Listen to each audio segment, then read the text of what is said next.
Good morning student. आज हम पढ़ेंगे अलोंग का यूज कि अलोंग का यूज कहाँ किया जाता है।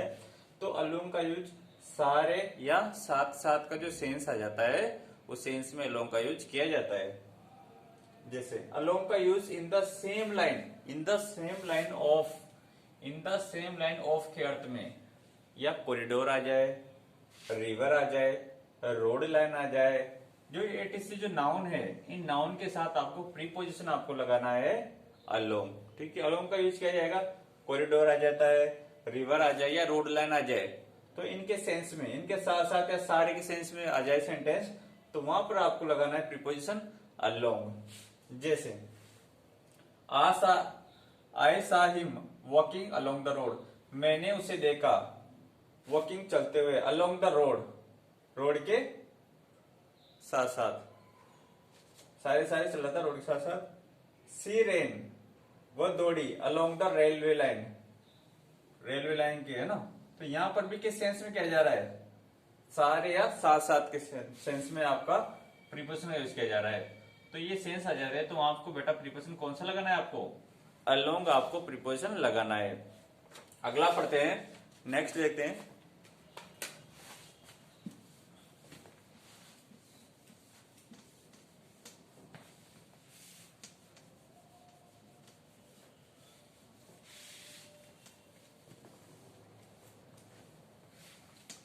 अगला देखते हैं कि अक्रॉस का यूज कहाँ किया जाता है।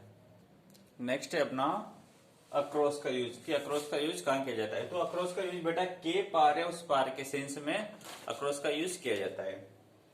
जैसे इसका यूज के पार, नदी के पार या नदी के उस पार के अर्थ में देखा जाता है। तो अक्रॉस का यूज कहाँ किया जाता है, के पार या उस पार के सेंस में, सेंटेंस में आ जाए, या के पार के उसके पार, तो वहां पर आपको प्रीपोजिशन कौन सा लगाना है, आपको लगाना है अक्रॉस।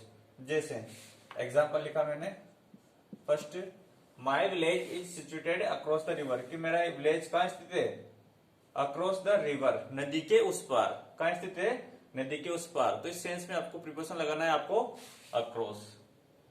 ओके, मेरा विलेज कहाँ सिचुएटेड है, नदी के उस पार, तो प्रीपोजिशन आपने लगाया अक्रॉस। अगला है there is a hut across the river, कि नदी के उस पार क्या है, एक झोपड़ी, एक हट है। तो यहां पर भी आपने लगाया preposition across, there is a hut across the river. ठीक है, ये लगाया आपने अक्रॉस। अगला है example number third, his house, उसका घर, इज अक्रॉस द रोड, कहाँ है उसका घर, रोड के उस पार है उसका घर। कहाँ है, रोड के उस पार है। तो यहां पर भी आपने लगाया अक्रॉस।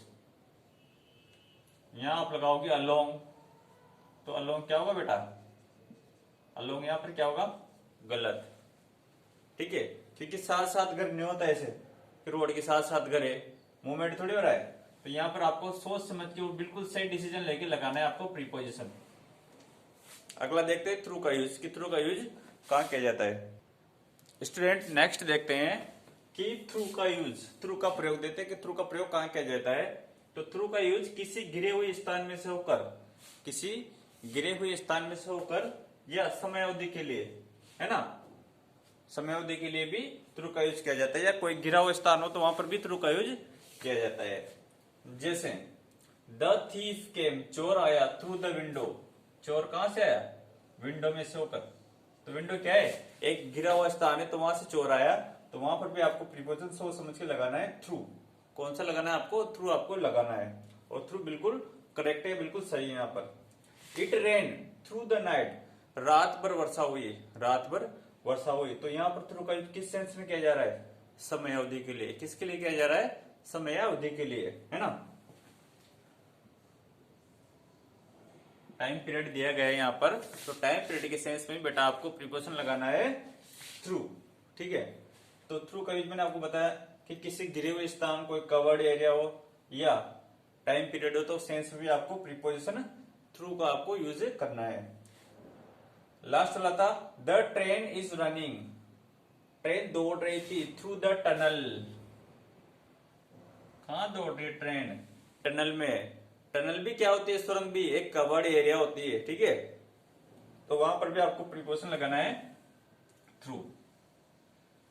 और इट रेंड थ्रू नाइट, रात भर वर्षा हुई, तो यहाँ पर भी टाइम पीरियड दिया गया है, तो यहाँ पर भी आपको प्रीपोजिशन लगाना है थ्रू। अब नेक्स्ट वाला अपना अगला प्रीपोजिशन देखते हैं। बेटा अपना अगला पढ़ेंगे टू और फ्रॉम का यूज, कि टू और फ्रॉम का यूज कहाँ किया जाता है। तो टू और फ्रॉम का यूज, तो फ्रॉम का देखते हैं, फ्रॉम का अलग होने का सेंस में, अलग होने का, कोई चीज कहां से अलग हो रही तो वहां पर फ्रॉम आपको लगाना है। और टू का यूज एसोसिएशन यानी जुड़ाव, क्या हो, जुड़ाव। He is going to college, वो कॉलेज जा रहा है, तो वहां पर आपको जुड़ाव के सेंस में तो लगाना है टू, या अलग होने का सेंस आ जाए, सेपरेशन आ जाए, तो वहां पर आपको लगाना है प्रीपोजिशन फ्रॉम। जैसे he is going to college, वह कॉलेज जा रहा है, तो वो कॉलेज से जुड़ रहा है, तो लगाना है आपको to, he is going to college. लेकिन फ्रॉम हियर कहां से जा रहा है, यहां से, तो यहां से क्या हो रहा है, अलग होने का सेंस आ रहा है कि यहां से वो कॉलेज जा रहा है, तो जहां से जुड़े तो वहां तो लगाना है आपको टू, और जहां से अलग हो, अलग होने का सेंस आ रहा हो, तो वहां पर आपको लगाना है फ्रॉम। ठीक है, तो टू और फ्रॉम का सिंपल सा यूज है कि अलग होने के सेंस में तो आपको लगाना है फ्रॉम, और एसोसिएशन आ जाए यानी जुड़ाव आ जाए, जुड़ने का सेंस आ जाए, तो वहां पर आपको लगाना है to. An apple fell from the tree, एक एप्पल गिरा कहां से, ट्री से, तो ट्री से क्या हो रहा है, वो जुड़ रहा है, अलग हो रहा है, बेटा टी से है क्या हो रहा है, अलग हो रहा है, तो अलग होने के सेंस में क्या बताया था मैंने आपको, अलग होने के सेंस में आपको लगाना है फ्रॉम, है ना। नेक्स्ट यूज इसका क्या है, टाइमिंग विशेष के केस में, टाइमिंग का केस पे आ जाता है, समय का केस आ जाता है, उस समय के केस में भी आपको प्रीपोजिशन आपको लगाना है फ्रॉम का ना। जैसे the teacher taught me, teacher ने मुझे पढ़ाया, फ्रॉम 7 PM टू 9 PM, 7 बजे से 9 बजे तक, तो यहाँ फ्रॉम और टू बेटा दोनों का यहाँ पर प्रीपोजिशन का यूज हो रहा है। The teacher taught me from 7 PM to 9 PM, ठीक है।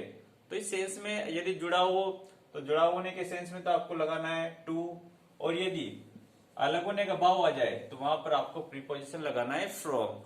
अगला इसका और देखते हैं यूज, अगला देखते हैं बेटा नेक्स्ट, अगेंस्ट का यूज। क्या अगेंस्ट का यूज कहाँ किया जाए, तो अगेंस्ट का यूज किसी के विरुद्ध या के सारे, किसी के विरुद्ध या के सारे के सेंस में अगेंस्ट का यूज किया जाता है। जैसे don't cast any vote against him, कि उसके विरुद्ध कोई भी वोट नहीं डालेगा, तो विरुद्ध आ गया यहाँ पर, है ना, उसके विरुद्ध, उसके अगेंस्ट कोई भी वोटिंग नहीं करेगा। सेकंड है ही इज स्टैंडिंग, वह खड़ा हुआ है, अगेंस्ट द गेट, गेट के सहारे वो खड़ा हुआ है, तो यहाँ पर किसी के सहारे खड़ा हुआ है, तो सहारे के सेंस में भी अगेंस्ट का यूज किया जाता है। He is standing against the gate, कहाँ खड़ा है वो, गेट के सहारे खड़ा है, गेट के पास खड़ा है, उसके सहारे खड़ा है। थर्ड वाला है C lodges an FIR against him, उसने उसके विरुद्ध एक एफआईआर अगेंस्ट लॉज की, लॉज होता है किसी के विरुद्ध एफआईआर लगाना है ना, तो C lodges an FIR against him, उसके विरुद्ध उसने एक एफआईआर लगाए। अब नंबर 12 वाला है अपना लास्ट, कि बिसाइड और बिसाइड्स का यूज कहाँ किया जाता है। तो बिसाइड और बिसाइड्स देखने में एक जैसे लगते हैं, सिर्फ एस का अंतर है, लेकिन इनका सेंस दोनों का डिफरेंट होता है बेटा। बिसाइड और बिसाइड्स में जैसे बिसाइड का यूज पास में या बगल में ना, बिसाइड का यूज कहाँ किया जाता है, पास में या बगल में के अर्थ में, जबकि बिसाइड्स एक और वर्ड है बिसाइड्स, इसमें ऐसा लग रहा है, इसमें ऐसा नहीं है, जबकि बिसाइड्स का यूज के अलावा या के अतिरिक्त, है ना, के अलावा या के अतिरिक्त के सेंस में किया जाता है। दोनों का यूज डिफरेंट हो गया बेटा, दोनों का यूज सेम नहीं है, दिखने में दोनों एक जैसे दिखते हैं, बाकी दोनों का यूजेज डिफरेंट है। बिसाइड का यूज तो किया जाता है पास में के अर्थ में, जबकि बिसाइड का यूज किया जाता है के अलावा या के अतिरिक्त के सेंस में। अब एग्जांपल में इन दोनों को समझते हैं ना। ही इज सिटिंग, वह बैठा हुआ है, बिसाइड मी, मेरे पास, है ना, कहाँ बैठा हुआ है, मेरे पास, तो बिसाइड का यूज बताया था मैंने कि पास में के अर्थ में, पास में या बगल में। ही इज सिटिंग, वो बैठा हुआ है बिसाइड में, मेरे पास बैठा हुआ है। अगला है बिसाइड्स अ कार, ये ऐसा लग रहा है इसमें, देखो बिसाइड्स का के अलावा के अतिरिक्त, बिसाइड्स अ कार, एक कार के अतिरिक्त, एक कार के अलावा, I have a bike too, मेरे पास एक बाइक भी है। तो यहाँ पर हो गया ना डिफरेंट, कि मेरे पास एक कार के अलावा क्या है, एक बाइक भी है। तो यहाँ दोनों का सेंस भी डिफरेंट हो गया, तो दोनों को अलग अलग सेंस में आपको लगाना है। अगली क्लास में इनको और समझेंगे अच्छी तरह से। Thank you all of you.